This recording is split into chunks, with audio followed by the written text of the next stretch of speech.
নমস্কার, স্যান্দন টিভির পর্দায় রয়েছে আমি দীপান্বিতা। চোখ রাখবো প্রাইম নিউজে। আমবাসা মহকুমার চান্দ্রাইপাড়া দ্বাদশ শ্রেণী বিদ্যালয়ের স্ট্রং রুম এবং কাউন্টিং হলের সার্বিক ব্যবস্থাপনায় খুশি রাজ্যের মুখ্য নির্বাচনী আধিকারিক পুনিত আগরওয়াল।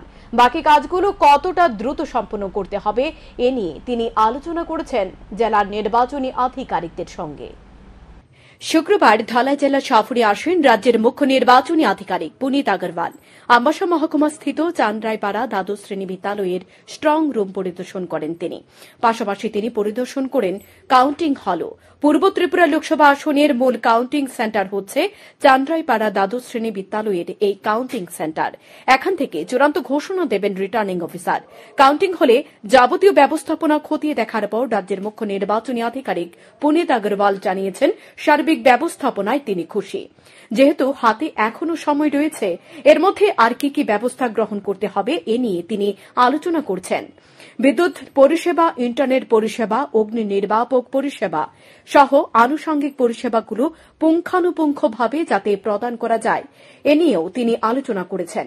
মিডিয়ার জন্য সেন্টারের পাশাপাশি অবজারভারের জন্য সেন্টারের ও ব্যবস্থা করা হয়েছে। जून को काउंटिंग होगा तो त्रिपुरा ईस्ट का आरओ यहाँ पे पोस्टल बैलेट की काउंटिंग होगी और 47 अम्बासा असेंबली सेगमेंट उसकी काउंटिंग होगी। तो उसके काउंटिंग सेंटर्स की क्या प्रिपरेशन है वो हम देखने आए थे। साथ ही साथ जो स्ट्रॉन्ग रूम है उसमें भी किस टाइप से गार्डिंग हो रही है CA की तरफ से। तो ओवरऑल अरेंजमेंट्स सब सही हैं और जो बाकी समय बचा है उसमें में किस टाइप से प्रॉपर अरेंजमेंट्स करने हैं उसके बारे में हम लोग डिस्कशन किया।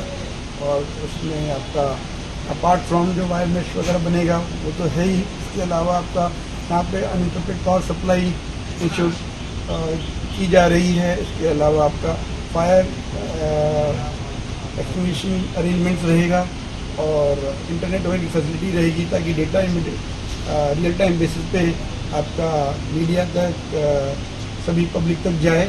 मीडिया सेंटर रहेगा, ऑब्जर्वर्स जो आएंगे, काउंटिंग ऑब्जर्वर्स जो पूरी प्रोसेस को ऑब्जर्व करेंगे उनके लिए क्या अरेंजमेंट किए जा रहे हैं वो सब हम लोगों ने डिस्कस किया। तो রাজ্যের মুখ্য নির্বাচনী আধিকারিক পুনিত আগরওয়ালের সঙ্গে এদিন ছিলেন ধলাই জেলার নির্বাচনী আধিকারিক সাজু ওয়াহিদে এবং ধলাই জেলার পুলিশ সুপার সহ আরক্ষা প্রশাসনের কর্মীরা। স্যান্দন টিভি। প্রকাশ্য দিবালোকে মাতৃহারা এক নাবালিকা কন্যার শ্লীলতা হানি করার চেষ্টা করল অমল পাল নামে এক ব্যক্তি। ঘটনা শুক্রবার এয়ারপোর্ট থানার অন্তর্গত গান্ধীগ্রাম এলাকায়। অভিযুক্ত ব্যক্তিকে আটক করে উত্তম মধ্যম দিয়ে পুলিশের হাতে তুলে দিল স্থানীয় জনতা। এয়ারপোর্ট থানার অন্তর্গত গান্ধীগ্রাম এলাকার বাসিন্দা অমল পাল পেশায় একজন অটো চালক।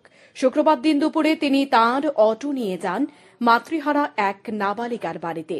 এ নাবালিকা কন্যার বাবা তখন বাড়িতে ছিল না। নাবালিকা কন্যা এই অসহায়ত্বের সুযোগ নিয়ে আম খাওয়ার ভান করে মেয়েটির সঙ্গে ফষ্টি নষ্টি করতে শুরু করে অমল পাল নামের এই অভিযুক্ত ব্যক্তি। মেয়েটির শরীরের বিভিন্ন অংশে হাত দেয় বলে অভিযোগ করেছে মেয়েটির পরিবার। অমল পাল নামে এই দৈত্যের কবল থেকে কোন রকমে নাবালিকা কন্যাটি নিজেকে মুক্ত করে ঘর থেকে বেরিয়ে এসে ফোন করে তার বাবাকে মেয়েটি পুরো ঘটনা খুলে বলে। নাবালিকা কন্যার বাবা তখন পরিবারের বিভিন্ন লোকজনদের কাছে ফোন করে। পরিবারের লোকেরা যেখানেই ছিল সকলে দৌড়ে এসে ঘটনাস্থলে উপস্থিত হয়। অমল পাল নামের এই নররূপী হায়নার ফাঁসি চাইল পরিবারের সকলে। এবার তাই বাসনটি এখানে রাখে, এই যে বাসনটি পড়ে দিচ্ছে, বাসনটি এখানে রাখে ওই গেছে আম দিত। এবার আম দিতে গেছে পরে তাই হাতে ধইরা টান দিয়ে লয়ে গেছে। তারপরে টান দিয়ে নিচে পড়ে কইতেছে কোমা আঙ্কেল ছাড়ো ছাড়ো, এমন করে জোর করে ধরে রাখছে তো ছাড়ো ছাড়ো ছাড়ো। এরপরে যেটা করছে টান দিয়ে কুলে বসাইছে। কুলে বসাইয়া তারপরে তাইরে বেড টাচ করতেছে, যদি কিছু চিৎকার দিতে না পারে। পরে দেখতেছে মানে খারাপ জায়গা করতেছে, তাই মানে জোর জবরদস্তি সুইটটা বাইরে আমার করতে বাইরে করেছিল, তাই বাইরে পড়ছে। তারপরে তাই চুপচাপ করে বাইরে হয়ে গেছে। তারপরে তো তাই বাবা বাড়িতে নেই, বাবার কাছে ফোন করছে, বাবা আমার এরকম করছে একটা আঙ্কেল এসিরা। তারপরে আমার কাছে ফোন করছে তাই বাবা। কি চাইতেছেন আপনি? আমি চাইতেছি যে ফাঁসি হইতে একবার ফাঁসি। এমন ধরো সমাজে এমন লোকের দরকার নাই, মায়া বাইন সবারই করে আছে। ইয়ে না করতে পারে কোনো আমার মায়ের জন্য ইয়ে করছে, অন্য মানুষের না করতে পারে এমন এটা একবার ফাঁসি ধরে ভালো আমি মনে করি। সুস্থ বিচার আমি চাইতেছি। ঠিক আছে। অভিযুক্ত ব্যক্তি অমল পাল বাড়ি থেকে বেরিয়ে যাওয়ার সময় স্থানীয় জনতার রোষানলে পড়ে যায়। তাকে গণধোলাই দেয় এলাকাবাসী। পরে খবর পাঠায় এয়ারপোর্ট থানায়। এয়ারপোর্ট থানার পুলিশ এসে তাকে উদ্ধার করে নিয়ে যায়। Bureau report, Shantan TV.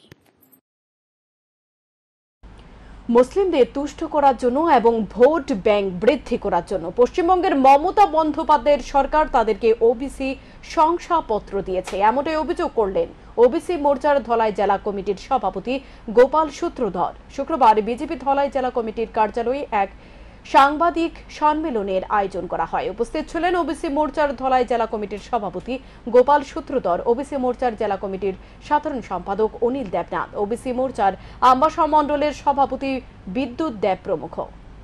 এদিন সাংবাদিক সম্মেলনে গোপাল সূত্রধর বলেন, 2010 সালে পশ্চিমবঙ্গ সরকার অসাংবিধানিকভাবে সংখ্যালঘুদের অন্যান্য পিছিয়ে পড়া জাতিগোষ্ঠীর অন্তর্ভুক্ত করে ভোট ব্যাংক বৃদ্ধি করার জন্য এই ব্যবস্থা করেছেন। পশ্চিমবঙ্গে তৃণমূল সরকার প্রতিষ্ঠিত হওয়ার পর তা বাতিল করেনি, লক্ষ্য একটাই, ভোট ব্যাংক।